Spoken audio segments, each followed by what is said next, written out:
Здравейте! Отдавна не съм записвала видео, но днес почувствах такава нужда. Имах и време. Та ако попадате на това видео, със сигурност има какво да чуете. Темата ще бъде мисли, чувства и действия на намисления човек.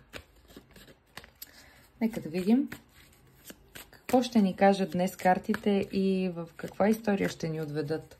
Какви уроци ще ни предадат и на какво ще трябва да се научим и този път. Благодаря на всички, които ме следвате. Тези, които не сте го направили, може да го направите. И специални благодарности на всички мои членове. Вижте, тук се обърна карта за ново начало. Благодаря им за това, че са до мен и че ме подкрепят. Тези, които желаят и искат да станат членове на моя канал в YouTube.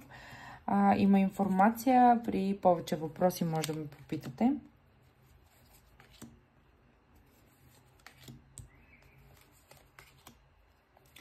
Нека да видим сега вашия намислен човек. Какви са му мислите, чувствата и действията. Като цяло се чувства в момента в едно висящо положение, буквално. Чувства се като в задънена улица. Сякаш каквито и решения да взима, каквото и така да има намерение да направи и да поправи, всъщност няма да доведе до необходимия ефект и до нужния резултат. Тук има големи разочарования, тъй като са излезнали някакви истини наяве. Тук е излезнала някаква информация, която всъщност по някакъв начин е разстроила, както се казва, честотите, които сте имали до момента и нещата са се променили.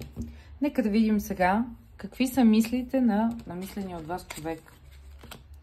Със сигурност този човек е поставен на някакъв кръстопът, в който е нужно да взима решения или да взима посока, в която да действа. Твърде много е обърнат назад към миналото, в същото време иска да следва и мечтите и желанията си. Сякаш постоянно има така едно разминаване на това какво иска, какво постига и в каква посока е тръгнал и иска да поеме. Тук категорично говорим за човек, който поставя едно ново начало, човек, който слага край на някакъв цикъл от живота си. Това е човек, който така е готов да променя, но е сякаш буквално все едно на старта, преди да се задвижи колелото. Точно в спрялото положение. В чувствата си, със сигурност този човек има чувства, но тук има колебания относно възобновяване на отношенията. Сега, това, което виждам като енергия в тази ситуация е, че всъщност този човек, като говорим за хора, които най-вероятно на този етап са разделени, но имат чувства един към друг или са в някаква пауза, той се колеба и се чуди дали отново да се възстановят тези отношения, дали отново да се върне натам, дали да действа в тази посока. Иска едно страстно ново начало. Иска да действа положително в тази посока, но самият той е доста объркан и не се чувства добре, защото не знае как да действа и какво точно да направи. Чувства се изключително самотен и се затваря доста в себе си. В действията си, ето го самото самоограничение. Тук обаче се случват някакви събития, които не са подвластни на неговите решения. Каквото и той да решава и да иска да прави и да си мисли, че може да контролира ситуацията, всъщност не може и няма да му се получи да я контролира, защото просто ще му бъде изключително трудно, тъй като събитията просто се случват.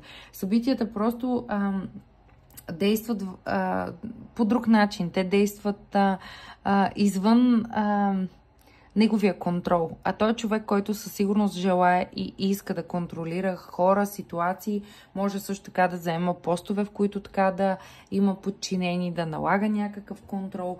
Човек е, който е с характер, със сигурност. Човек, който трудно ще вземе решение по предложение на друг човек в обкръжението му. Така малко е от хората, които той взима решенията, кое и как да се случи. И сега ще погледнем какви ще бъдат реално действията му. Нека да бъде до края на юни месец. Какви ще бъдат действията до края на юни месец на този човек? Със Със сигурност сте му важна и ще ви обърне това внимание, което ви е нужно, но ще гледа в момента интереса си. Ще гледа това да подсигури стабилността си. Просто за него финансовата част и въобще частта, която е с подсигуряването на сигурност, му е приоритет в момента. Виждам също така, че за голяма част от вас може да става дума, че този човек е между две жени, но ще избере щастието, макар и да му е трудно, ще го избере, колкото и да трябва да се противопостави срещу всички, макар и да е принципен. Точно това е проблема в момента в неговото съзнание, че той променя нагласата си, защото всъщност колкото и да е принципен и да иска да следва някакви правила, всъщност той самия се променя, защото самия той не се чувства щастлив начина, по който в момента се случват събитията в живота му и той желае да промени това. И ще го направи, защото всъщност това е неговата цел и това е неговото желание. Сега ще изтегля 3 късметчета за всички вас. Едно, падна се червено, аз не гледам, розово. Оп, тук ми избяга жълто. И сега ще видим какво ще ви се падне. Нова работа, ново начало. Страхотно. Между другото, доста промени се случват и в глобален аспект и относно астрологията. Погледната, т.е. през астрологията, така че ето вижте, нова любов ще те обсеби напълно. И много нови събития ще има за много хора. Много промени, дали ни харесва или не. Мисля си за теб постоянно. Мисли си, извинявайте, за теб постоянно. Значи тук за някои хора ще са някакви нови събития, за други хора им се казва, че човека, който си мислят, той си мисли за тях. И така. За лични дарочетения може да ми пишете на лично съобщение. Ако желаете, може да станете член на канала ми и това, което може да направите да ми помогне, е да последвате канала ми и да лайкнете това видео, ако ви е харесало. Благодаря ви и до скоро!